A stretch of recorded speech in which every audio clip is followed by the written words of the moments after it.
Hello friends, मैं नोरतराम लोरोली और आप देख रहे हैं हमारी YouTube channel Ambedkar people's voice को। दरअसल आपको बता दें कि कल एक बड़ा ऐलान भीम आर्मी के संस्थापक चंद्रशेखर आज़ाद ने किया कि हम चुनाव है वो लड़ने जा रहे हैं। तो इस चुनाव से जो हार जीत का कितना गणित है वो बिगड़ने वाला है, कितना इसका इफेक्ट होगा, कितना साइड इफेक्ट होगा, ये एक मतलब फैक्टर है।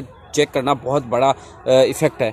आप लोग भी हमें कमेंट करके नीचे जरूर बताएं कि इस जो भीम आर्मी के ऐलान के बाद सपा बसपा के गठबंधन पर है वो कितना इफेक्ट पड़ेगा। लेकिन हम एक चीज़ को अलग तरीके से विश्लेषण करने वाले हैं कि समाजवादी पार्टी और बसपा के इस गठबंधन पर अब दोहरी मार पड़ने वाली है। जी हाँ, आपको बता दें कि समाजवादी पार्टी के और बसपा के खिलाफ कांग्रेस ने तो वैसे ही ऐलान कर रखा है।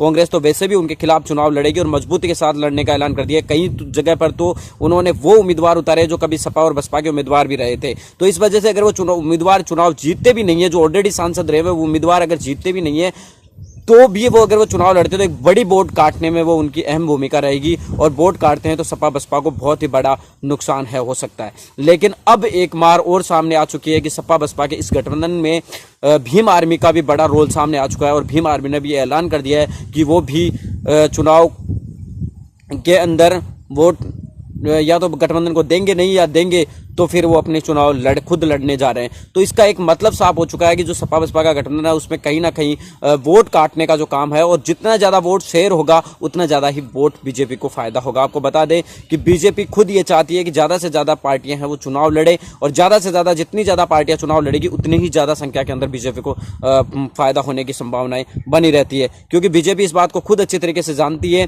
कि जो उनका वोट बैंक है, उनका 10% 15% वोट, वो उनका लामबंद वोट होता है, और जो अन्य जो वोट होते हैं वो सारे ध्रुवीकरण होते हैं। तो बीजेपी खुद ये चाहती है कि ज़्यादा से ज़्यादा चुनाव लड़कर पार्टियां अपने अपने वोट अपने अपने हिसाब से काट ले।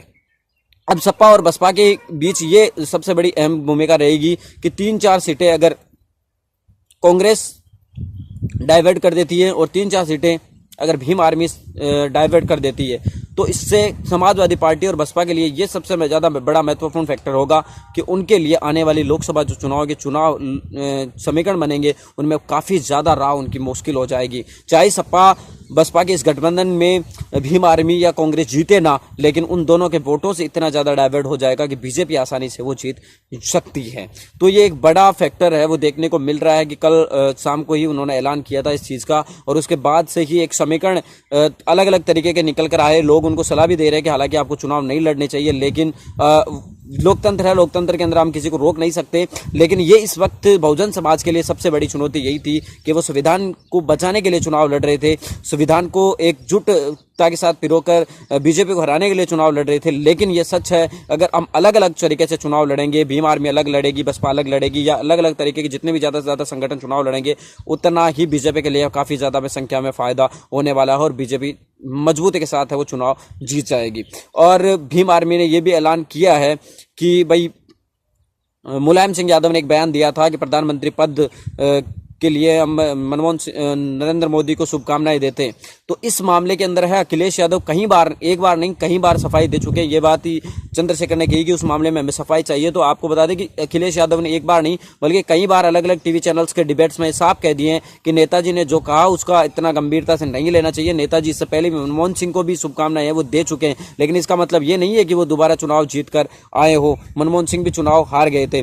तो इस प्रकार इस मामले के ऊपर भी काफ़ी ज़्यादा जो गहमेगमी है अब होने को दिख चुकी है साफ तरीके से। लेकिन सबसे बड़ा सवाल यही होगा कि जो इस भीम आर्मी के चुनाव लड़ने से और कांग्रेस के मजबूती से चुनाव लड़ने से, जहां 1 महीने पहले तक सपा बसपा का गठबंधन यूपी के अंदर मजबूती के साथ खड़ा दिखाई दे रहा था, बीजेपी को अकेला हराने वाला दिखाई दे रहा था, अब 1 महीने में इतने समीकरण बदल चुके हैं और आने वाले दिनों में भी और बहुत ज़्यादा समीकरण बदलेंगे। तो सपा बसपा के लिए यहाँ पर काफ़ी ज़्यादा संख्या के अंदर मुश्किलें खड़ी हो सकती है। तो कहीं ना कहीं जो बीजेपी को उत्तर प्रदेश में रोकने का बड़ा फैक्टर खेला जा रहा था शहीद, अब वो कहीं ज़्यादा मुश्किल होता हुआ नजर आ रहा है। क्योंकि कांग्रेस और भीम आर्मी अगर मजबूती से चुनाव लड़ेगी तो बीजेपी के लिए काफ़ी ज़्यादा फायदा होगा। बसपा और सपा की गठबंधन को बहुत बड़ा नुकसान हो सकता है, क्योंकि इन दोनों की ही पार्टियों के जो खिलाफ जो वोट बैंक खड़ा होगा वही आखिर में बीजेपी और कांग्रेस का, जो सपा बसपा का जो वोट है वही भीम आर्मी और बसपा का कांग्रेस का वोट बैंक होगा। तो इससे ये साफ तरीके से अंदाजा लगाया जा सकता है कि कहीं ना कहीं